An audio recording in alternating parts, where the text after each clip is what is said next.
Good evening, dear reader, and welcome back to Sleepless Tales. Today we'll be continuing on Notes from Underground by Fyodor Dostoevsky. Thank you for joining us tonight. And as always, like, comment, subscribe, you know the deal. Anyways, let's get started. Chapter 8. But you know there's no such thing as choice in reality.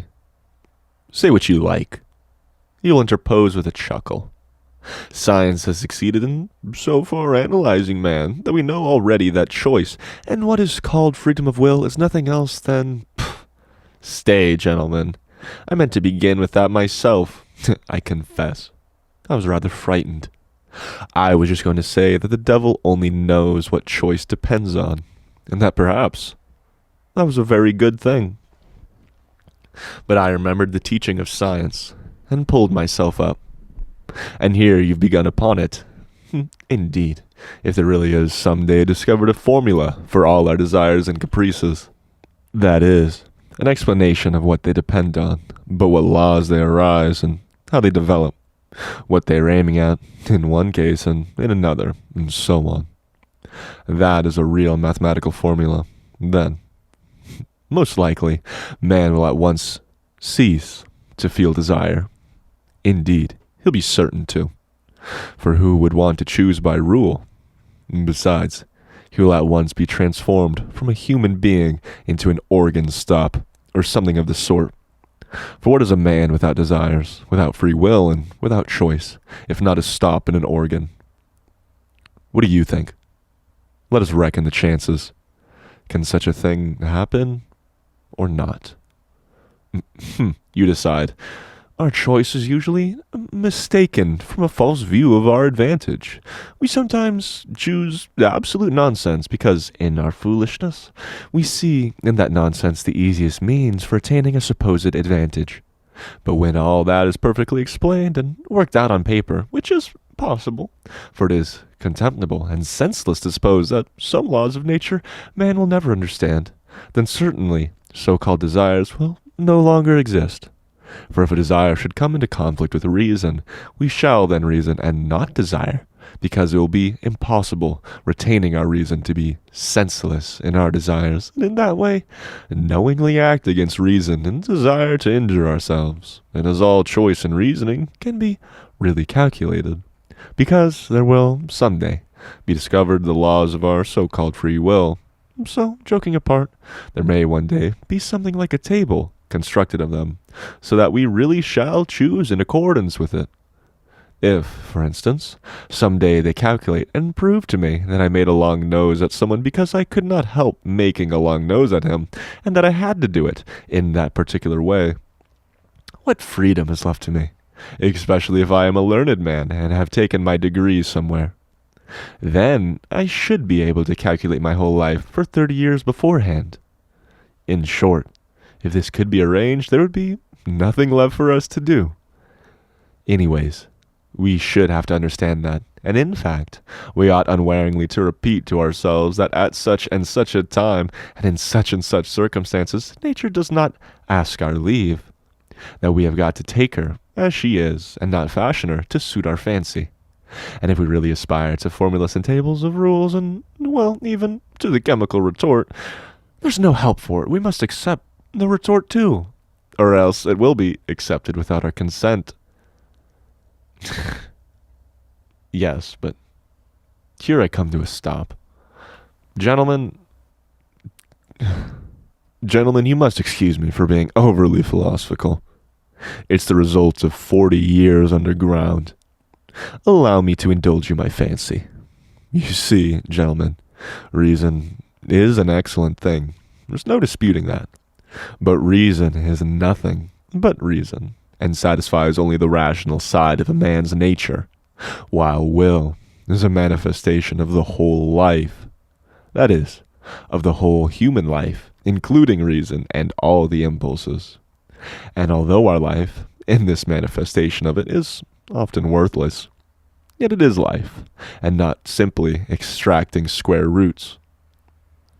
Here I, for instance, quite naturally, want to live in order to satisfy all my capacities for life, and not simply my capacity for reasoning. That is, not simply 1/20th of my capacity for life. What does reason know? Reason only knows what it has succeeded in learning. Some things, perhaps, it'll never learn. That is a poor comfort, and why not say so frankly? And human nature acts as a whole, with everything that is in it, consciously or unconsciously, and even if it goes wrong, it lives. I suspect, gentlemen, that you're looking at me with compassion. You tell me again that an enlightened and developed man, such, in short, as the future man will be, cannot consciously desire anything disadvantageous to himself, that can be proved mathematically. And I thoroughly agree. It can, by mathematics. But I repeat for the 100th time, there is one case, and one only, where man may consciously, purposefully, desire what is injurious to himself, what is stupid, very stupid, simply in order to have the right to desire for himself even what is very stupid, and not to be bound by an obligation to desire only what is sensible. Of course, this very stupid thing, this caprice of ours, may be in reality, gentlemen, more advantageous to us than anything else on earth, especially in certain cases. And in particular, it may be more advantageous than any advantage, even when it does us obvious harm, and contradicts the soundest conclusion of our reason concerning our advantage. For in any circumstances, it preserves for us what is most precious, and most importantly, that is, our personality, our individuality. Some, you see, maintain that this really is the most precious thing for mankind. Choice can, of course, if it chooses, be in agreement with reason, and especially if this be not abused but kept within bounds. It is profitable and sometimes even praiseworthy. But very often, even most often, choice is utterly and stubbornly opposed to reason, and do you know that too is profitable? Sometimes even praiseworthy. Gentlemen, let us suppose that man is not stupid.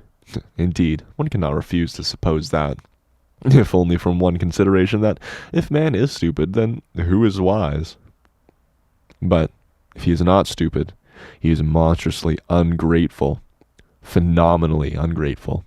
In fact, I believe that the best definition of man is the ungrateful biped. But that is not all. That is not his worst defect. His worst defect is his perpetual moral obliquity. Perpetual. From the days of the flood to the Schleswig-Holstein period. Moral obliquity, and consequently, lack of good sense. For it has long been accepted that lack of good sense is due to no other cause than moral obliquity. Put it to the test, and cast your eyes upon the history of mankind. What will you see? Is it a grand spectacle? Grand if you like. Take the Colossus of Rhodes, for instance. That's worth something. With good reason, Mr. Dostoevsky testifies of it the same way, not the work of another man's hands, while others maintain that it has been created by nature herself. Is it many-colored? Maybe it is many-colored, too, if one takes the dress uniforms, military and civilian, of all peoples in all ages. That alone is worth something. And if you take the undress uniforms, you'll never get to the end of it. No historian would be equal to the job. Is it monotonous? Maybe it's monotonous too. It's fighting and fighting. They're fighting now. They fought first and they fought last. You will admit it is almost too monotonous. In short, one may say anything about the history of the world. Anything that might enter the most disordered imagination. The only thing one can't say is that it's rational. The very word sticks in one's throat, and indeed, this is the odd thing that is continually happening. There are continually turning up in life moral and rational persons, sages and lovers of humanity, who make it their object to live all their lives as morally and rationally as possible. To be, so to speak, a light to their neighbors, simply in order to show them that it is possible to live morally and rationally in this world. And yet, we all know that those very people, sooner or later, have been false to themselves, playing some queer trick, often a most unseemly one. Now I ask you, what can be expected of man, since he is a being endowed with strange qualities? Shower upon him every earthly blessing. Drown him in a sea of happiness, so that nothing but bubbles of bliss can be seen on the surface. Give him economic prosperity, such that he should have nothing else to do but sleep, eat cakes, and busy himself with the continuation of his species. And even then, out of sheer ingratitude, sheer spite, man would play you some nasty trick. He'd even risk his cakes, and would deliberately desire the moral, fatal rubbish, the most uneconomical absurdity, simply to introduce into all his positive good sense his fatal, fantastic element. It is just his fantastic dreams, his vulgar folly, that he will desire to retain, simply in order to prove to himself, as though that were so necessary, that men still are men, and not the keys of a piano, which the laws of nature threaten to control so completely that soon one will be able to desire nothing but by the calendar. And that is not all.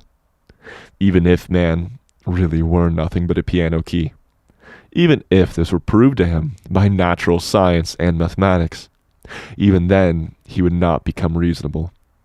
He would purposely do something perverse out of simple ingratitude, simply to gain his point.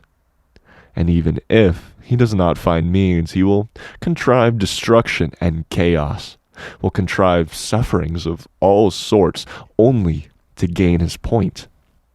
He will launch a curse upon the world. And as only man can curse, it is his privilege, the primary distinction between him and other animals. Maybe by his curse alone he will attain his object. That is, convince himself that he is a man and not a piano key. If you say that all this, too, can be calculated and tabulated, chaos and darkness and curses, so that the mere possibility of calculating it all beforehand would stop it all, and reason would reassert itself, then man would purposely go mad in order to be rid of reason and gain his point. I believe in it, and I answer for it. For the whole work of man really seems to consist in nothing but proving to himself every minute that he is a man and not a piano key. It may be at the cost of his skin, it may be cannibalism. And this, being so, can one help being tempted to rejoice that it has not yet come off, and that desire still depends on something we don't know? You'll scream at me, that is, if you condescend to do so, that no one is touching my free will, that all they are concerned with is that my will should, of itself, of its own free will, coincide with my own normal interests, with the laws of nature and arithmetic. Good heavens, gentlemen, what sort of free will is left when we come to tabulation and arithmetic? When will it all be a case of twice two makes four? Twice two makes four without my will. As if free will meant that. Chapter 9. Gentlemen, I'm joking. And I know myself that my jokes are not brilliant. But you know, one can take everything as a joke. I am perhaps jesting against the grain, gentlemen. I'm tormented by questions. Answer them for me. You, for instance, want to cure old men of their habits and reform their will in accordance with science and good sense. But how do you know, not only that it is possible, and also that it is desirable to reform men in that way? And what leads you to the conclusion that men's inclinations need reforming? In short, How do you know that such a reformation will be a benefit to man, and not go to the root of the matter? Why are you so positively convinced that not to act against his real normal interests, guaranteed by the conclusions of reason and arithmetic, is certainly always advantageous for man, and must always be a law for mankind? So far, this is only your supposition. It may be the law of logic, but not the law of humanity. You think, gentlemen, perhaps that I am mad. Allow me to defend myself. I agree that man is preeminently a creative animal, predestined to strive consciously for an object and to engage in engineering. That is, incessantly and eternally to make new roads wherever they may lead. But the reason why he wants sometimes to go off at a tangent may just be that he is predestined to make the road. And perhaps, too, that however stupid the direction, practical man may be, the thought sometimes will occur to him that the road almost always does lead somewhere, and that the destination it leads to is less important than the process of making it, and that the chief thing is to save the well-conducted child from despising engineering, and so giving way to the fatal idleness, which, as we all know, is the mother of all the vices. Man likes to make roads and to create. That is a fact beyond dispute. But why has he such a passionate love for destruction and chaos also? Tell me that. But on that point, I want to say a couple of words myself. May it not be that he loves chaos and destruction. There can be no disputing that he does sometimes love it, because he is instinctively afraid of attaining his object and completing the edifice he is constructing. Who knows? Perhaps he only loves that edifice from a distance, and is by no means in love with it at close quarters. Perhaps he only loves building it, and does not want to live in it, but will leave it when completed, for the use of les animaux domestiques, such as the ants, the sheep, and so on. Now the ants have quite a different taste. They have a marvelous edifice of that pattern which endures forever, the ant heap. With the ant heap, the respectable race of ants began, and with the ant heap, they will probably end, which does the greatest credit to their perseverance and good sense. But man is a frivolous and incongruous creature, and perhaps, like a chess player, loves the process of the game, not the end of it. And who knows? There is no saying with certainty. Perhaps the only goal on earth to which mankind is striving lies in the incessant process of attaining. In other words, in life itself, and not in the thing to be attained, which must always be expressed as a formula, as positive as twice 2 makes 4. And such positiveness is not life, gentlemen, but is the beginning of death. Anyways, man has not always been afraid of his mathematical certainty, and I am afraid of it now. Granted, that man does nothing but seek that mathematical certainty. He traverses oceans, sacrifices his life in the quest, but to succeed, really to find it, dreads, I assure you. He feels that when he has found it there will be nothing for him to look for. When workmen have finished their work, they do at least receive their pay. They go to the tavern, then they are taken to the police station, and there is occupation for a week. But where can man go? Anyway, one can observe a certain awkwardness about him when he has attained such objects. He loves the process of attaining, but does not quite like to have attained. And that, of course, is very absurd. In fact, man is a comical creature. There seems to be a kind of jest in it all. But yet, mathematical certainty is, after all, something insufferable. Twice 2 makes 4 seems to me simply a piece of insolence. Twice 2 makes 4 is a pert coxcomb, which stands with arms akimbo, barring your path and spitting. I admit that twice 2 makes 4 is an excellent thing. But if we are to give everything its due, twice 2 makes 5 is sometimes a very charming thing too. And why are you so firmly, so triumphantly convinced that only the normal and the positive, in other words, only what is conducive to welfare, is for the advantage of man? Is not reason in error as regards advantage? Does not man, perhaps, love something besides well-being? Perhaps he's just as fond of suffering. Perhaps suffering is just as great a benefit to him as well-being. Man is sometimes extraordinarily, passionately in love with suffering.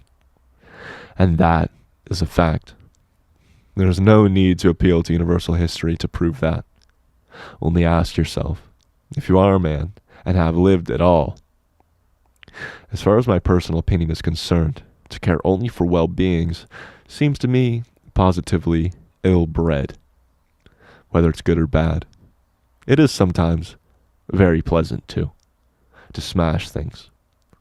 I hold no brief for suffering, nor for well-being either. I'm standing for my caprice, and for its being guaranteed to me when necessary. Suffering would be out of place in vaudevilles, for instance. I know that.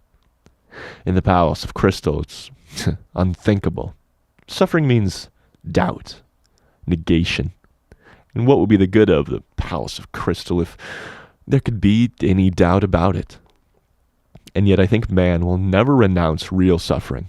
That is, destruction, chaos. Why? Suffering is the sole origin of consciousness. No, I did lay it down at the beginning that consciousness is the greatest misfortune for man.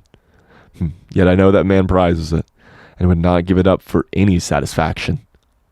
Consciousness, for instance, is infinitely superior to twice 2 makes 4. Once you have mathematical certainty, there's nothing left to do or to understand. There'll be nothing left but to bottle up your 5 senses and plunge into contemplation. While if you stick to consciousness, even through the same result is attained, you can at least flog yourself at times, and that will, at any rate, liven you up. Reactionary as it is, corporal punishment is better than nothing. Chapter 10. You believe in a palace of crystal that can never be destroyed. A palace at which one will not be able to put out one's tongue or make a long nose on the sly. And perhaps that is just why I'm afraid of this edifice. That is, of crystal, and can never be destroyed, and that one cannot put one's tongue out, even on the sly. You see, if it were not a palace but a hen house, I might creep into it to avoid getting wet. And yet, I would not call the hen house a palace out of gratitude to it for keeping me dry. You laugh and say that in such circumstances, a hen house is as good as a mansion. Yes, I answer, if one had to live simply to keep out of the rain. But what is to be done if I had taken it into my head that it is not the only object of life, and that if one must live, one had better live in a mansion? That is my choice, my desire. You'll only eradicate it when you have changed my preference. Well, do change it. Allure me with something else. Give me a better deal. But meanwhile, I'll not take a hen house for a mansion. The Palace of Crystal may be an idle dream. Maybe that is inconsistent with the laws of nature, and that I've invented it only through my own stupidity, through the old-fashioned, irrational habits of my generation. But what does it matter to me that it is inconsistent? That makes no difference, since it exists in my desires. Or rather, exists as long as my desires exist. Perhaps you're laughing again. Laugh away. I'll put up with any mockery, rather than pretend that I am satisfied when I am hungry. I know, anyways, that I'll not be put off with a compromise, with a recurring zero, simply because it is inconsistent with the laws of nature and actually exists. I'll not accept as the crown of my desires a block of buildings with tenements for the poor on a lease of 1,000 years, and perhaps with a signboard of a dentist hanging out. Destroy my desires, eradicate my disease, show me something better, and I'll follow you. You will say, perhaps, that it is not worth your trouble. But in that case, I cannot give you the same answer. We are discussing things seriously, and if you don't deign to give me your attention, I will drop your acquaintance. I can retreat into my underground hole. But while I am alive and have desires, I would rather my hand were withered off than bring one brick to such a building. Don't remind me that I had just rejected the palace of crystal for the sole reason that one cannot put one's tongue out at all. I did not say because I'm so fond of putting my tongue out. Perhaps the thing I resented was that, of all your edifices there's not been one at which one could not put out one's tongue. On the contrary, I would let my tongue be cut off out of gratitude if things could be so arranged that I should not lose all desire to put it out. It is not my fault that things cannot be so arranged, and that one must be satisfied with model flats. Then, why am I made with such desires? Could I have been constructed simply in order to come to the conclusion that all my construction is a cheat? Can this be my whole purpose? I do not believe it. But do you know what? I'm convinced that we are underground folk ought to be kept on a curb.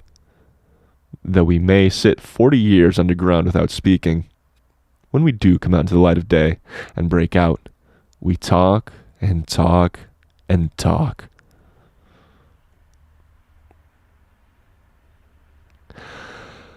Folks, that's where I'll cut it off for the day. We'll be continuing tomorrow on chapter 11. You're making great progress in this book. We're probably over a third of the way through, page 50 out of, I think it's out of like 170. So, I'm enjoying this so far. It's, is this a book about me? They're all about me. Don't you get it? Have you figured out that's what books I read. These are biographies of myself. I wrote these in a different life. If you believe in the Kierkegaard's egg theory, hey, I made up that theory first. You stole it from me, you freaking knob, right? Anyways, don't forget, poggers, guys. Don't play League of Legends. That's my tip of the day. If you play League of Legends, die, and that's real fruit for thought. Food for thought. Yep. Okay. Well, see you tomorrow, guys. Thank you for joining me. Don't forget to like, comment, favorite, subscribe. This is Sleepless Tales, as always. Leave a comment. You know the spiel. Whoever writes the 5 billionth comment on this video I'll give them $1. I'll give $19 Fortnite card. I'll give them you like Fortnite? We'll get there when we get there, okay? Something worthy of your time for posting 5,000 comments. Anyways, you have a great day, dear reader. Goodbye.